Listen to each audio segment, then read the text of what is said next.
আমার আজকের গল্প দশভুজা।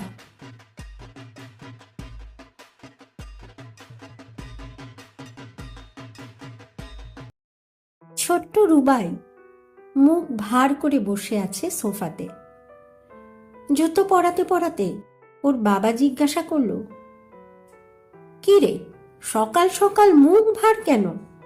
মামার বাড়ি যাচ্ছিস, কত আনন্দ হবে ওখানে। বাবা, সব ঠাকুর বিসর্জন হয়ে গেছে কালকে। কাল তো দশমী ছিল, দশমীর দিন সব ঠাকুর বিসর্জন হয়ে যায়। ও, এই জন্য মন খারাপ। জানো, কালকে রাতে শ্রেয়া ফোন করেছিল। ও বলছিল 25টা ঠাকুর দেখেছে, কোয়ার্টার সেঞ্চুরি করেছে। আমার 22টা হয়েছে, তাই আমার ভালো লাগছে না। ও, এই ব্যাপার। তোর কোয়ার্টার সেঞ্চুরি এক্ষুনি হয়ে যাবে, চল। বলে ছেলের হাত ধরে ঘরে নিয়ে এলো। ওই দেখ, তোর ঠাম্মি, মা আর তোর দিদি, 3টে দুর্গা। এবার হয়েছে 25টা। ধুর, ওরা দুর্গা ঠাকুর হবে কেন? ওদের 10টা হাত আছে নাকি? আছে তো, কিন্তু দেখা যায় না। আচ্ছা বল, বাড়িতে সবার আগে কে ঘুম থেকে ওঠে আর সবার পরে কে ঘুমোতে যায়? মা আর ঠাম্মি। ওদেরও তো বেশিক্ষণ ঘুমাতে ইচ্ছা করে, একটু রেস্ট নিতে ইচ্ছা করে, কিন্তু তোকে স্কুলের জন্য রেডি করানো, খাবার রেডি করা, আরও কত কাজ করতে হয় প্রতিদিন।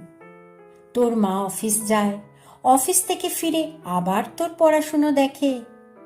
এত কাজ তুই করতে পারবি?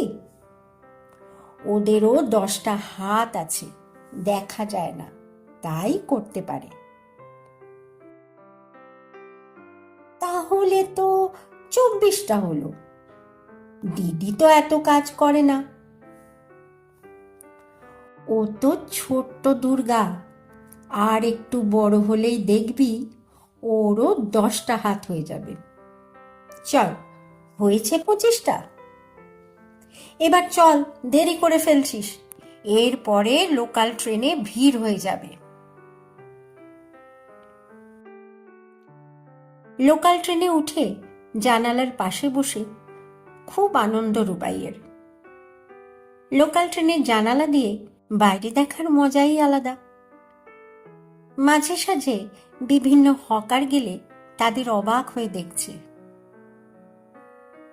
হঠাৎ রুবাই চেঁচিয়ে উঠে বলল, বাবা, আমার 26টা হয়ে গেল, ওই দেখো আর একটা দুর্গা। ওর বাবা দেখল একজন মেয়ে হকারের এক হাতে একটা বাচ্চাকে কোলে নিয়ে আর এক হাতে লজেন্সের বয়াম নিয়ে লজেন্স বিক্রি করছে। রুবাই বলে চলেছে, দেখো ট্রেনটা দুলছে, কিন্তু কিছু না ধরেই লজেন্স বিক্রি করছে। ওর বাবা সস্নেহে ওর মাথায় হাত বুলিয়ে দিয়ে বলল, এরম দুর্গা চারিদিকে সারা বছর দেখতে পারবি, শুধু দেখার মতো মনটা রাখিস।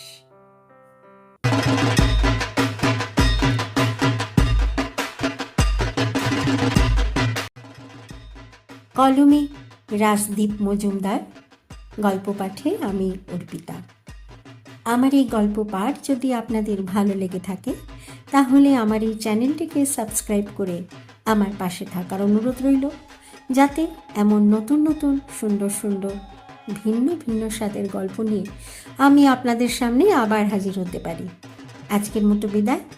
সকলে ভালো থাকবেন, সুস্থ থাকবেন, সাবধানে থাকবেন, এই প্রার্থনা করি।